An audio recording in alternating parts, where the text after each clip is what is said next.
شروع اللہ کے نام سے جو بڑا مہربان نہایت رحم والا ہے۔ ابتدا میں حضرت رابعہ بصری رحمۃ اللہ علیہ کے حسن و جمال کی دھوم مچی ہوئی تھی، مگر جوانی کے شب و روز انہوں نے یاد الہی میں گزار دیے۔ ان کے چہرے پر پاکیزگی کا ایک ایسا نقاب تھا کہ دیکھنے والوں کی نگاہیں خود بخود جھک جاتی تھیں۔ اسی زمانے میں ایک نوجوان نے انہیں رات کے وقت ایک قبرستان میں چاند کی طرح دمکتے دیکھا۔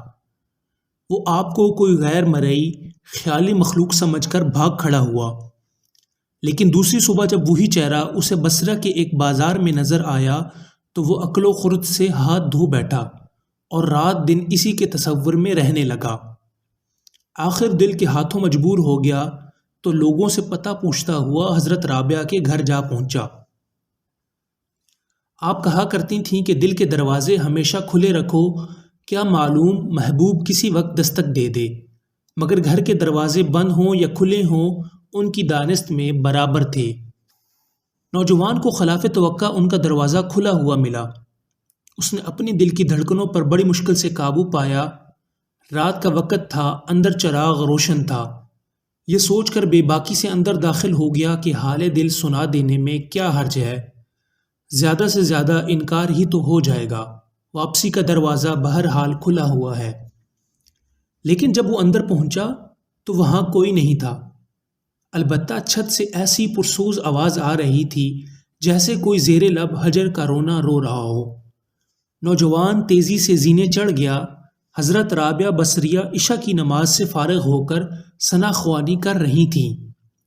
پروردگار، ستارے روشن ہو گئے، لوگ سو گئے، بادشاہوں نے دروازے بند کر لیے، ہر محبوب اپنے محبوب سے محور راز و نیاز ہے اور میں تیرے سامنے کھڑی ہوں۔ نوجوان پر سکتہ طاری ہو گیا۔ اسی اثناء میں حضرت رابعہ بصریہ نے پلٹ کر اسے ایسی قہر آلود نظروں سے دیکھا کہ اس کی زبان گنگ ہو گئی۔ رابعہ نے اس کے قریب آ کر پوچھا، کیا تم مجھ سے شادی کی درخواست کرنے آئے ہو؟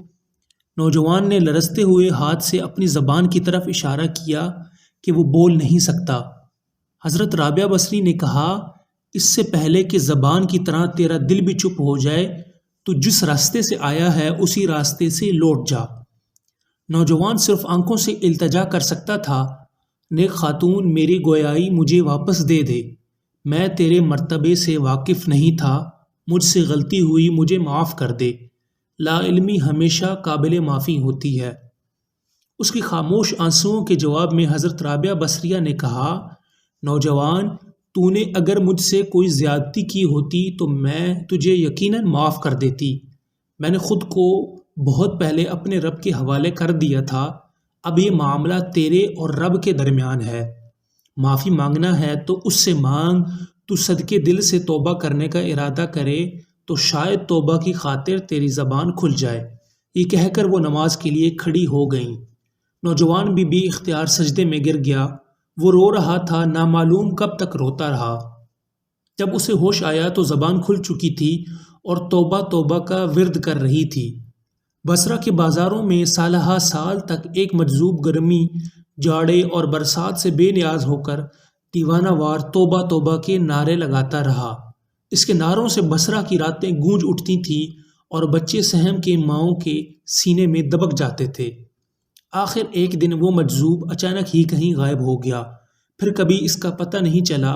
وہ مجذوب یہی مذکورہ جوان تھا جو حضرت رابعہ بصریہ کی بدولت ہی دربار خداوندی میں مقرب ٹھہرا۔ اللہ پاک سے دعا ہے کہ اللہ پاک ہم سب کو عمل کرنے کی توفیق عطا فرمائے۔ آمین ثم آمین۔ جزاک اللہ۔